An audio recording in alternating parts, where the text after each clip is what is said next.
Capítulo 3. O colecionador. Estamos aqui sentados sobre este banco.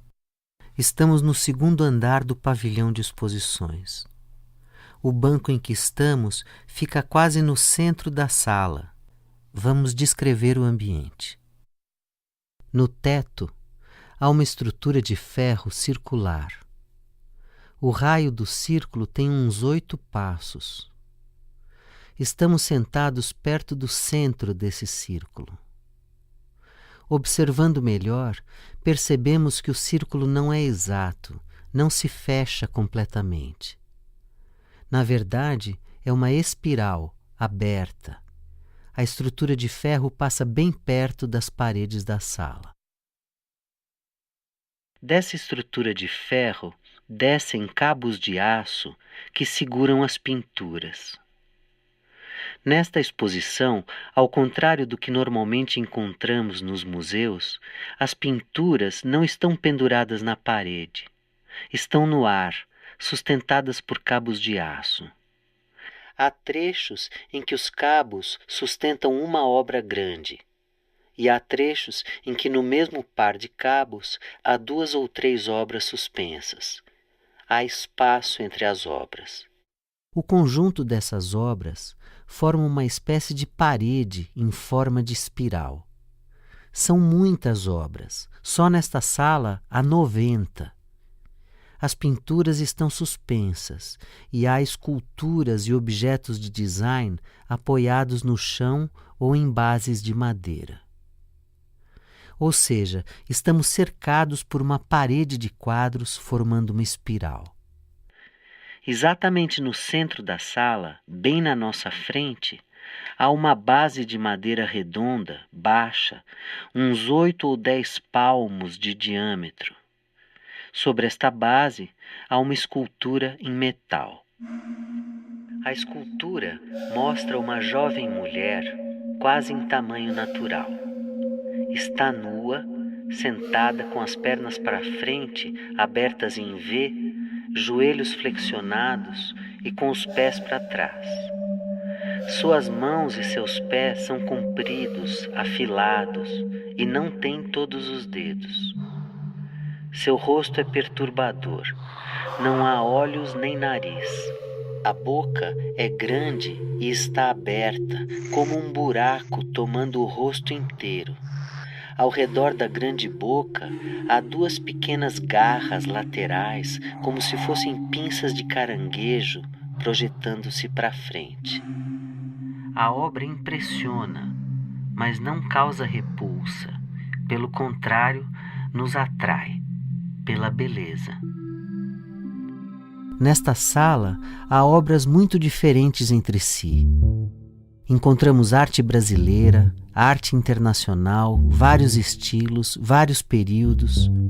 Todas nos atraem pela beleza. Ouça o que diz Leonel Kass, curador da exposição. São sempre obras realmente muito relevantes e muito belas. O que é impressionante é que parece que todas as obras do Jean são todas muito bonitas. Tudo aqui se reveste de uma beleza intrínseca. Ele nunca se ligou a fenômenos de mercado. Ele nunca ficou ligado ao imediato, entende? Ele nunca esteve preocupado, isto vai valorizar ou não vai valorizar. Ele sempre esteve preocupado em ir atrás do que a sensibilidade, o olhar dele o intuía. Durante muitos anos, Jean Boguitti viajou pelo mundo e, uma por uma, foi comprando estas obras. Muitas estavam penduradas na parede de sua casa antes de virem para este museu. Imagine como eram as paredes da casa deste colecionador. Os quadros estavam todos misturados, obras-primas caríssimas misturadas com obras nem tão caras, mas que agradavam ao colecionador. A maneira como esta exposição foi montada, com as obras flutuando no ar, formando uma espiral, como se nós estivéssemos no centro de um redemoinho, reproduz em parte a atmosfera da casa de Jean Boguitti e reproduz também um pouco do seu modo de olhar para a beleza. Agora, o que impressiona também é o modo como esta coleção se formou. Imagine, Jean nasceu na Romênia. Chegou ao Brasil em 1949, com 22 anos. Veio como clandestino num navio, sem dinheiro, sem documentos. Dormia na praia. Não conhecia ninguém na cidade. Trazia apenas um endereço de uma senhora romena que talvez pudesse ajudar. Jean fincou raízes no Rio de Janeiro. Influenciou a arte brasileira, fez mostras importantes, foi um marchand importante. Ainda vivo, pôde presenciar esta exposição, homenageando a coleção que ele formou. Sua vida daria um filme. Em agosto de 2012, meses antes desta exposição inaugurar, um incêndio queimou diversas obras em sua casa. A revista Veja perguntou: muitas obras puderam ser preservadas? E ele respondeu: com o que sobrou, dá para fazer uma bela exposição, e é uma vingança que eu vou fazer com o destino.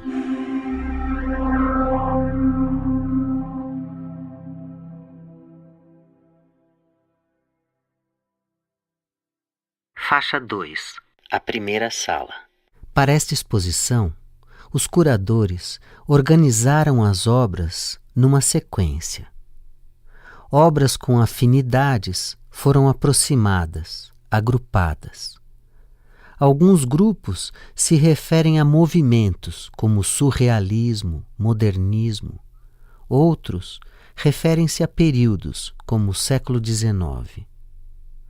Os visitantes vão caminhando ao longo da espiral, acompanhando a sequência dos grupos. Os curadores fizeram também uma encomenda especial, bem interessante, sobretudo para as pessoas que não podem ver. Encomendaram ao compositor Lívio Trachtenberg que fizesse uma pequena composição musical representando de algum modo cada um desses agrupamentos. Uma espécie de transposição da imagem para o som. Na próxima faixa, vamos ouvir como ficou essa experiência. Faixa 3, século XIX. A ideia musical para o século XIX, Compositor Lívio Trachtenberg. eu trouxe a partir de uma variação para um quarteto de cordas do Beethoven.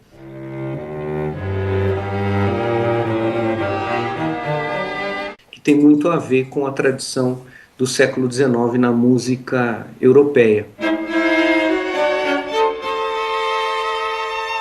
Repare que o ponto de partida do compositor é uma música tipicamente europeia do século XIX. Para retratar a tremenda mudança que vai acontecer com a chegada do século XX, Lívio Trachtenberg transforma esse tema carregando de novas dissonâncias e novas sonoridades. A harmonia vai se alterando e vai se transfigurando numa harmonia mais moderna, vamos dizer assim. Para entregar o fim do século XIX já com aquela sonoridade de começo do século XX. Um primeiro passo em direção ao contemporâneo, ao século XX. Faixa 4. Modernismo.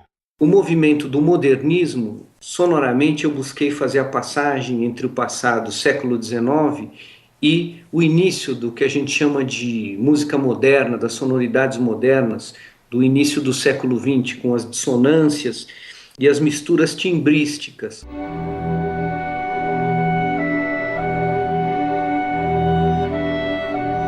Veio a ideia de trazer um pouco de elemento da percussão, de ritmos básicos da cultura popular. Aí é uma espécie de um maracatu que se mistura à orquestra, que já traz uma harmonização mais ligada ao modernismo,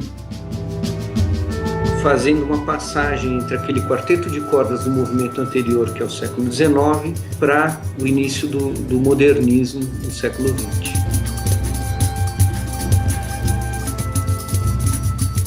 Nesse grupo de quadros, as imagens nos mostram um urso, um carroceiro com seu cavalo, uma tocadora de banjo, garrafas vazias, rostos, um soldado, um casal se beijando.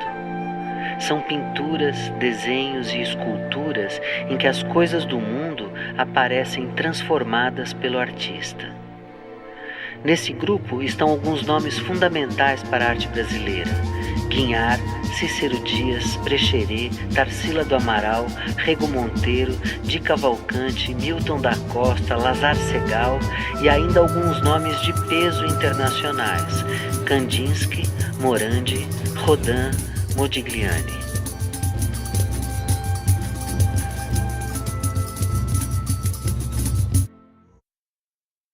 Faixa 5. Surrealismo. A criação musical para o movimento do surrealismo foi juntar um pouco de elemento de música da cultura popular, e aí vem os tambores, com já uma música mais abstrata, mais fantasiosa.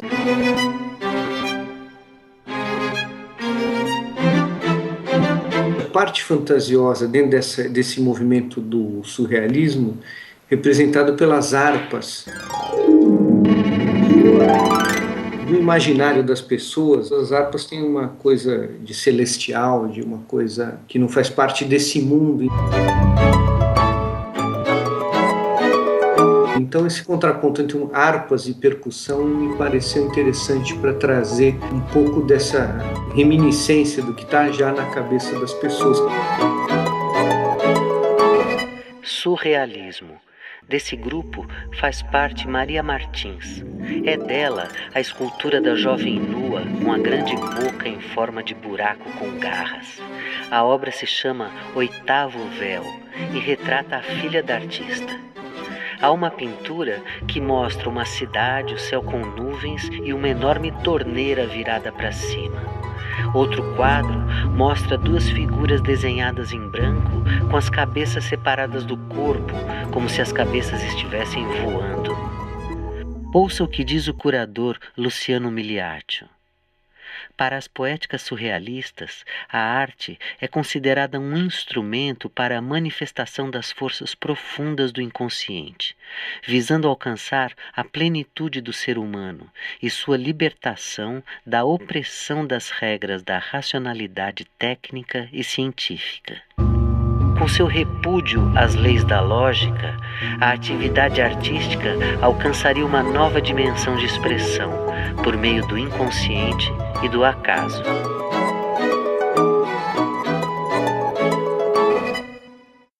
Faixa 6. Arte espontânea. A ideia do movimento de arte espontânea é combinar certa rigidez do tambor e dessa coisa primitiva também, que se relaciona a uma música não letrada, entre aspas, né, com um trompete, com uma coisa mais improvisativa.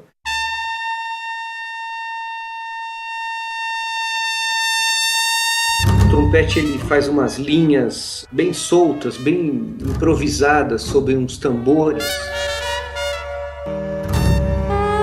E o trompete desenha como se fossem rabiscos em cima desse ritmo repetitivo,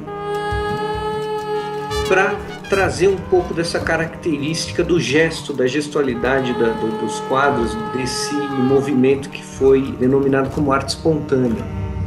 Arte espontânea. Ouça o que diz o curador Luciano Miliaccio. Estão nesse grupo as manifestações expressivas e espontâneas alheias a qualquer pressuposto estético e cultural imposto pela educação. Compreende desenhos infantis, obras de artistas amadores, expressões figurativas dos doentes mentais, grafites anônimos, assemblagem de objetos encontrados. As pinturas desse grupo nos mostram cenas assim: uma festa, onde algumas pessoas estão vestidas, outras nuas, inclusive os músicos. A pintura se chama Bacanal. Um naufrágio com tubarões no mar ameaçando sobreviventes. A sessão de ortopedia de um hospital em São Gonçalo. Mulheres com seios à mostra numa praia. A uma carranca do Rio São Francisco. Estão nesse grupo Heitor dos Prazeres, Paulo Pedro Leal e seu filho Manuel, Cardozinho, Emídio de Barros. Faixa 7. Abstração construtiva. A abstração construtiva parte de uma ideia de quase que uma geometria sonora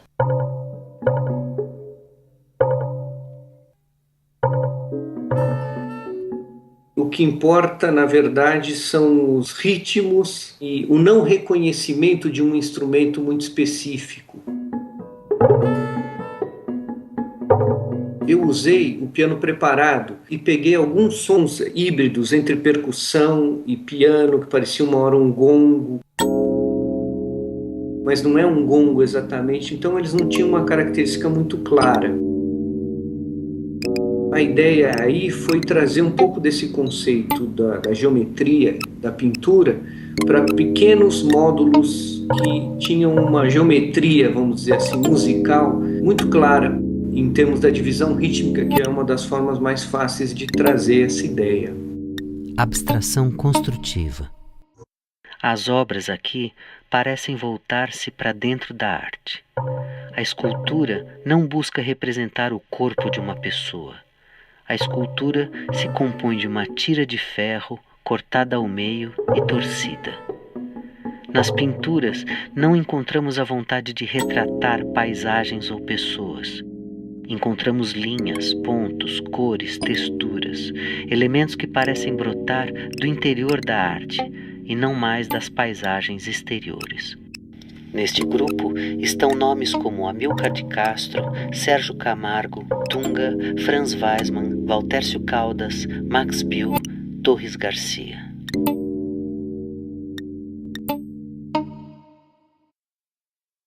Faixa 8. Abstração informal. A abstração informal reúne tendências artísticas que se afirmaram na Europa e nas Américas e também no Japão desde o final da década de 1940 até o começo dos anos 60. É um marco importante para a criação da linguagem contemporânea. A abstração informal não é um movimento com características precisas. Mais do que tudo, é uma manifestação de profunda descrença em relação ao pensamento racionalista. Descrença motivada pelos resultados catastróficos da Segunda Guerra, quando a mistura de ciência com indústria militar produziu a destruição em massa. O informal baseia-se na valorização surrealista do inconsciente. E uma coisa me chamou a atenção na abstração informal, Lívio Trachtenberg, que era a diversidade de estilos.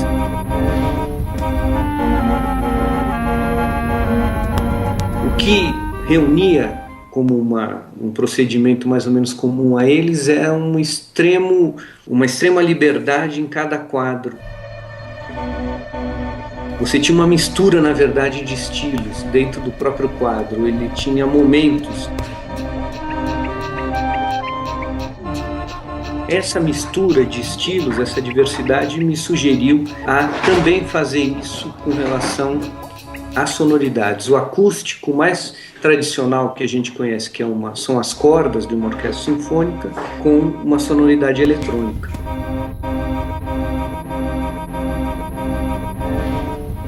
Os quadros nos mostram pedras coladas sobre a tela, manchas, borrões, figuras cujos contornos se dissolvem. Há uma obra de Lúcio Fontana em que o artista pintou a tela toda de amarelo e com uma lâmina fez um corte vertical no centro. A tela se abre levemente, expondo um fino espaço negro onde o corte foi feito.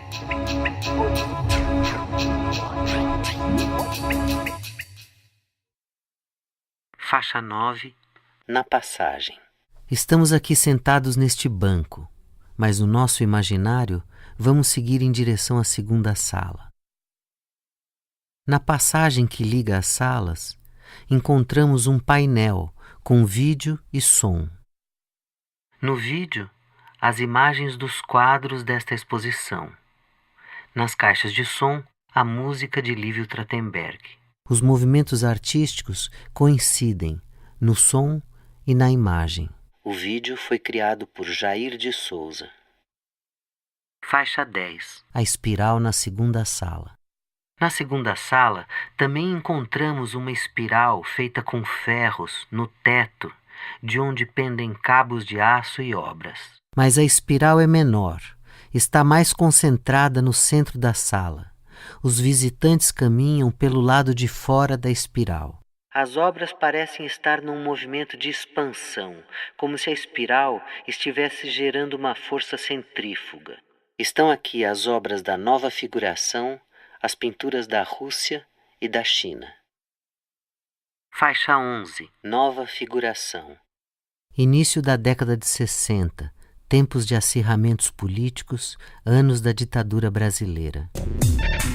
A nova figuração é muito importante. Leonel Kass, curador. Porque em 1965 teve uma exposição no Museu de Arte Moderna do Rio, em que o Jean Boguete a organizou com Ceres Franco. Essa exposição foi muito importante, que era logo depois do regime militar, e ela revelou importantes artistas como Antônio Dias, Rubem Gershman, Roberto Magalhães. Então, muito dessa exposição está presente aqui.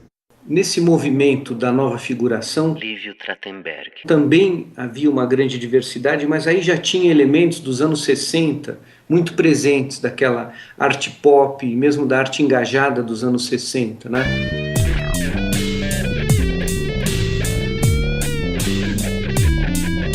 A sonoridade do Jimi Hendrix era um ícone também desse momento, né? E poderia dialogar de uma forma interessante com esses quadros que tinham uma pulsação muito forte política, mas também comportamental.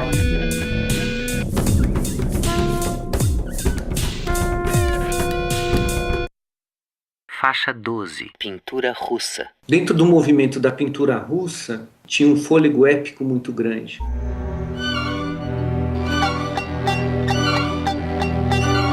Havia, ao mesmo tempo, uma narrativa épica nos quadros, e em outros também elementos bastante ligados ao que a gente conhece como modernização mecânica, esse universo do século XX que os russos, dentro da ideia construtivista deles, abraçaram muito. Existia uma trompa fazendo uma melodia dentro das cordas, um ritmo repetido, e uma trompa que canta ao longe, trazendo um pouco dessa ideia épica. O que mostram as imagens? Um campo distante com animais ao longe, uma natureza morta retratando um par de sapatos surrados sobre um jornal amassado, um rosto de uma mulher com traços fortes e uma lágrima. Faixa 13. Pintura chinesa. Para a pintura chinesa eu busquei trazer elementos típicos de música oriental, não necessariamente de música chinesa, mas que as pessoas reconhecessem como música oriental, música do Japão, da China, enfim. Como o kotô. As imagens nos mostram um pássaro ao lado de um bambu, um gato, uma coruja, navios de madeira num porto, uma cidade à beira do rio, uma cascata, duas jovens abraçadas com roupas de camponesas. E misturei a isso a sintetizadores analógicos, bem num clima anos 60 de rock progressivo, de forma a trazer um pouco dessa sonoridade oriental, mas dentro aí de um ambiente mais contemporâneo. Faixa 14. Um ruído. Repare que o compositor, depois de criar todos os trechos individualmente, queria poder uni-los, unificá-los numa música só, como se essa música fosse a música que tocasse na cabeça do colecionador, a música da exposição como um todo. E havia a questão de como emendar os trechos, como encontrar esse som que pudesse ser uma ponte entre os vários movimentos. Esse foi o som mais difícil da gente encontrar, mais do que fazer todas as músicas, porque ele era interessante que fosse o mesmo para criar um ritmo, uma certa pulsação, mas ele teria que dar conta dessa diversidade toda. Então a ideia foi usar um som mais neutro. O som escolhido foi esse. Veja esse som em ação.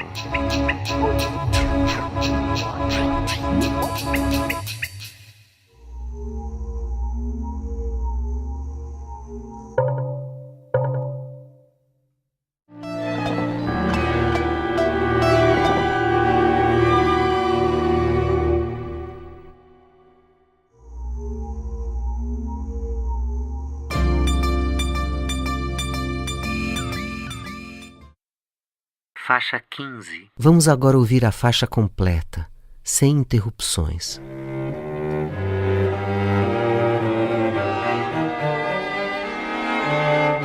Século XIX.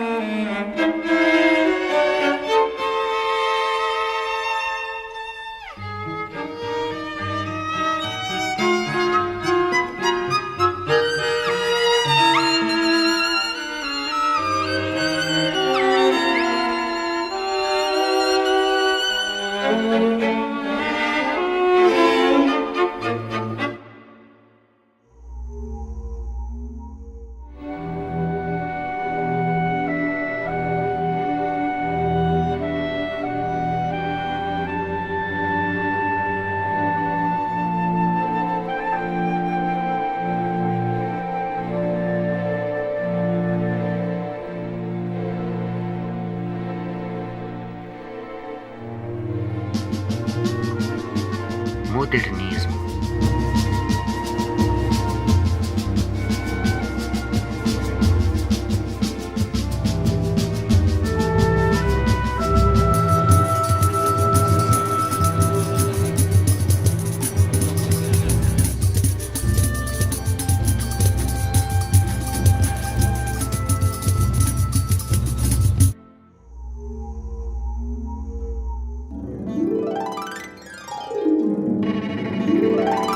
Surrealismo.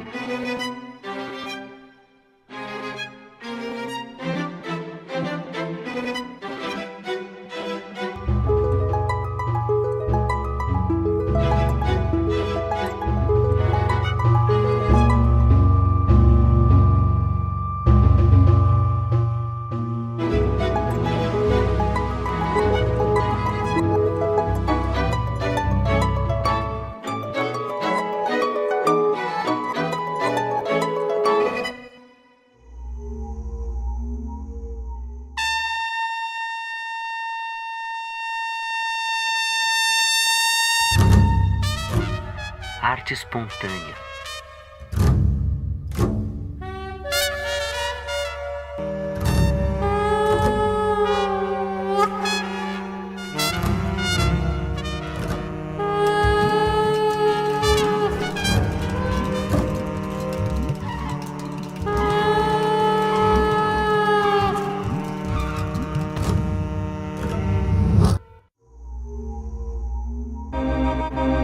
Abstração informal.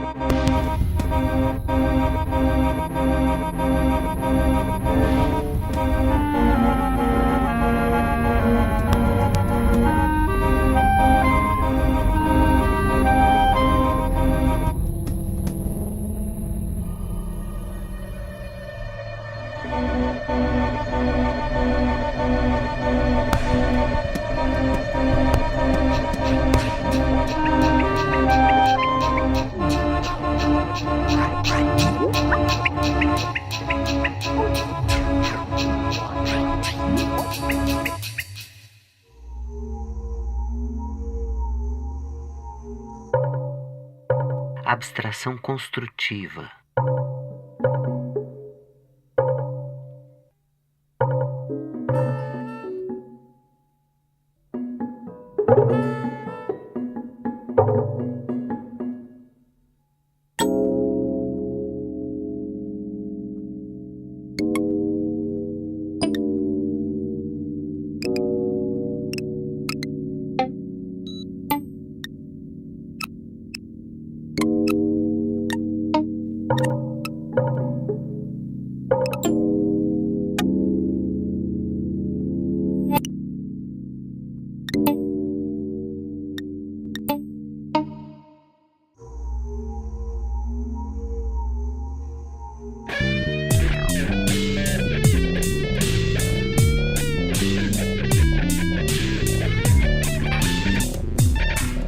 Nova figuração.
Faixa 16, um comentário final. Jamboguite teve um papel importante na arte brasileira, tanto como organizador de exposições, como marchand. Depois ele organizou algumas exposições Paulo Herkenhoff. no Museu de Arte Moderna, como opinião, que foram mostras muito marcantes, porque elas revelavam uma geração que surgia, Antônio Dias, Gershman, Vergara, Roberto Magalhães, Maiolino, etc. E, ao mesmo tempo, uma estética que era uma figuração nova, mais vinculada ao pop art. Enfim, foi a primeira grande exposição depois do surgimento do neoconcretismo. Estamos falando de 64, 65, e que também é uma arte claramente política, de resistência. E como marchand, ele estava no mercado de arte, com a Giovanna Bonino e Franco Terranova, ele forma a tríade que instaurou o mercado de arte moderno no Brasil. Leonel Kass. Ele ajudou a formar as mais importantes coleções do Brasil, Mastro Bono em São Paulo, Fadel no Rio, Chateaubriand no Rio. O próprio Gilberto Chateaubriand, cujo acervo está no Museu de Arte Moderna, diz assim: ele é o pai da minha coleção.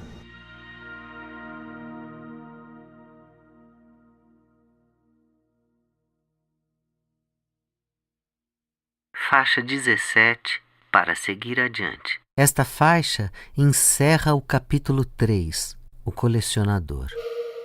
Para seguir adiante, chame o monitor do museu. Com ele, você caminhará pela exposição.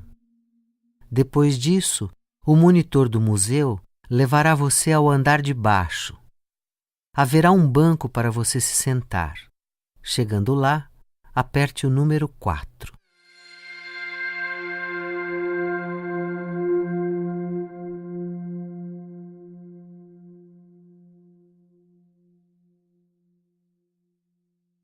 Capítulo 4. Vontade construtiva na coleção Fadel.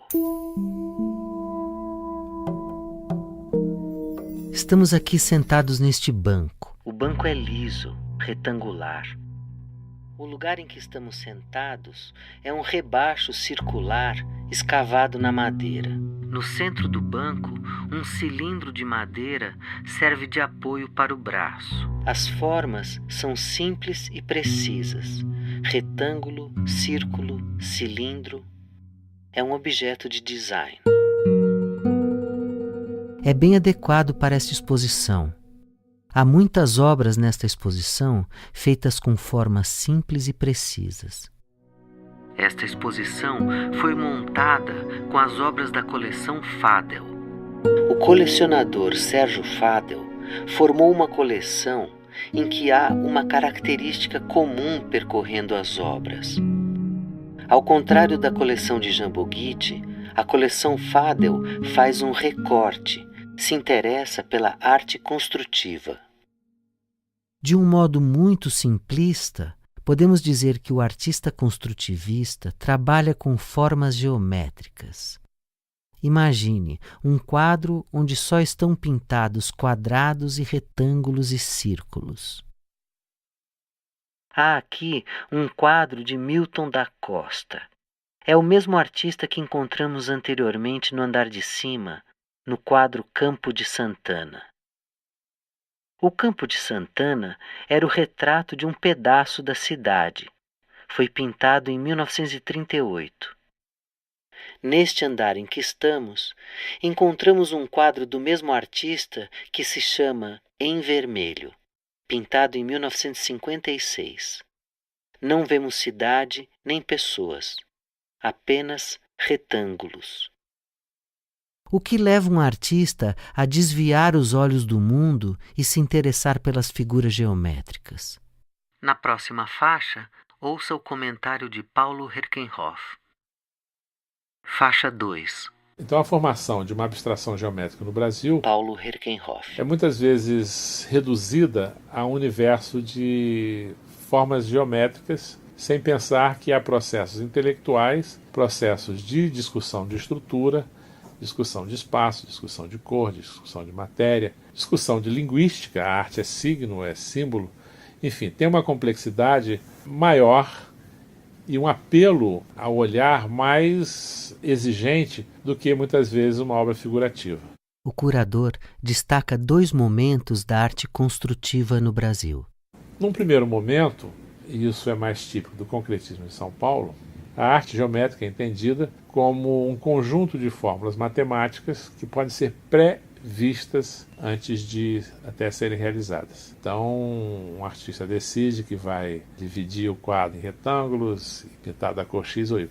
Busca-se uma objetividade contra o excesso de subjetivismo na figuração e no abstrato. Ou seja, isso é uma arte da racionalidade, da razão, e o artista deve buscar eliminar um excesso de subjetivismo. Por isso, frequentemente, o uso de tintas industriais aplicadas de uma tal forma que parece ser a superfície de uma geladeira, né? De um eletrodoméstico. Ou seja, não deveria haver nenhum traço de pincel que indicasse a passagem ali das mãos do pintor pintando. Num outro momento, há uma cisão dos artistas do Rio, porque reivindicam a reintrodução da subjetividade no universo da arte construtiva. Então a arte não é signo, mas ela é símbolo. Por isso um bicho, uma estrutura de planos, é um bicho porque quando ela é tocada e, digamos, dinamizada, essa estrutura também responde permitindo ou exigindo que eu faça certos movimentos. Haveria ali então uma integração. Mas o mais importante é a relação subjetiva individual que se coloca.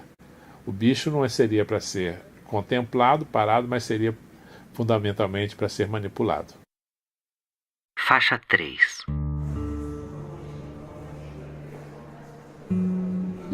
O ambiente desta exposição é silencioso. Parece que os visitantes mergulham diante de cada obra. Cada obra parece propor um universo. O que as obras mostram? Vamos descrever algumas. Numa superfície quadrada, encontramos vários quadradinhos em relevo, pequenos cubos colados. Na parte de cima, os cubinhos preenchem a superfície de modo uniforme, mas na parte de baixo há um cubinho solitário. Outra obra chama-se cinético. 4 hastes verticais de metal. São finas, têm uns 2 palmos de altura. Ao longo das hastes, chapinhas de metal em forma de círculos ou semicírculos estão soldadas. As figuras são pequenas, entre 2 a 5 centímetros de diâmetro. As hastes giram, movidas por um pequeno motor na base da obra. Os círculos giram e formam desenhos em movimento. Outra obra. Relevo com metal pintado sobre sisal.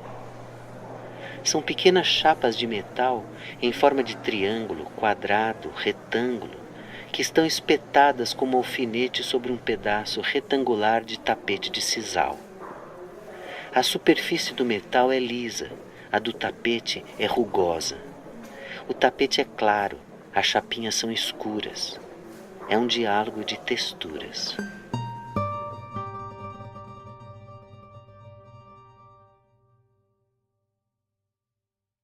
Faixa 4.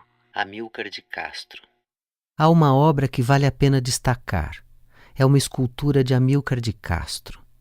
A obra não tem nome. Na etiqueta lemos, sem título. O artista pegou uma chapa de ferro e cortou um círculo com uns 3 ou 4 palmos de diâmetro. Em seguida, fez um corte com o maçarico.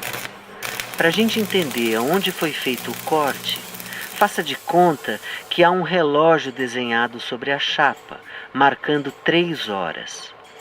O corte com o maçarico começa no topo do ponteiro maior e vem descendo até o centro.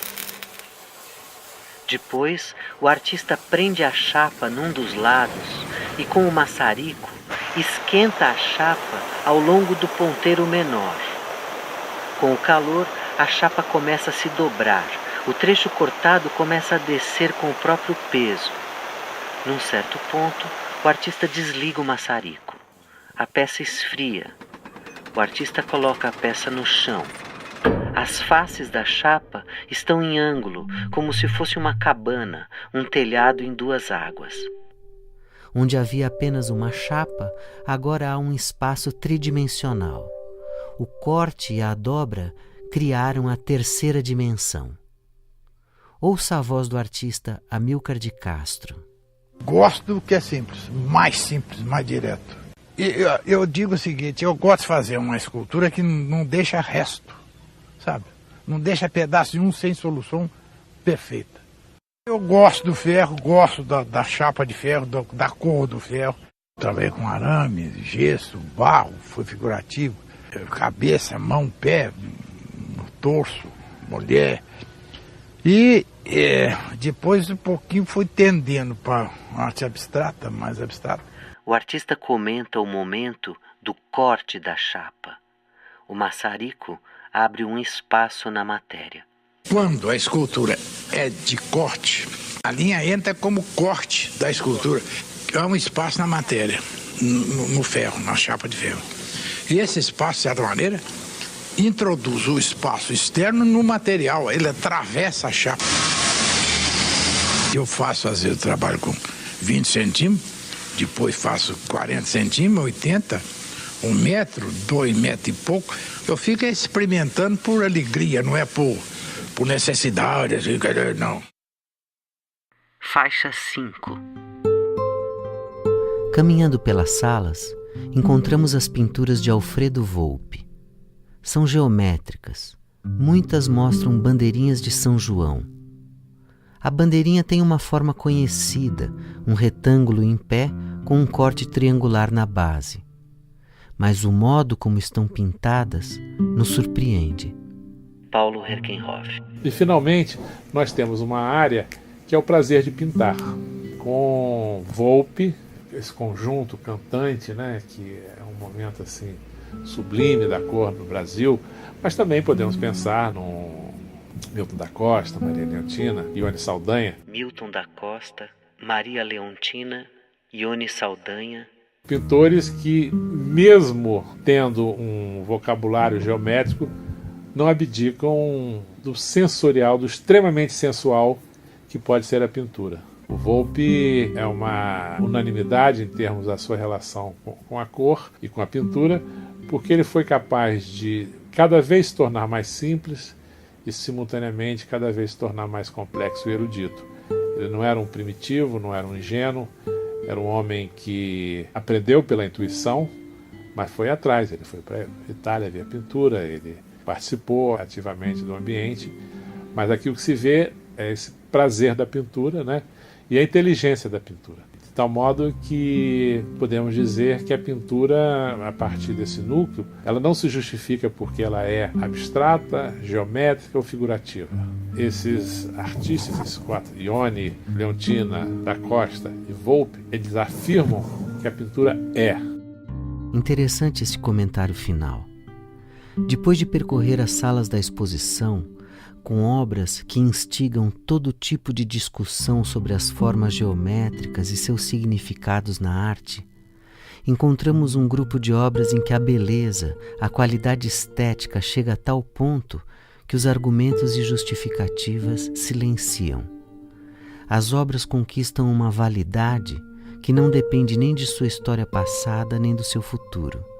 Valem como ato e presença.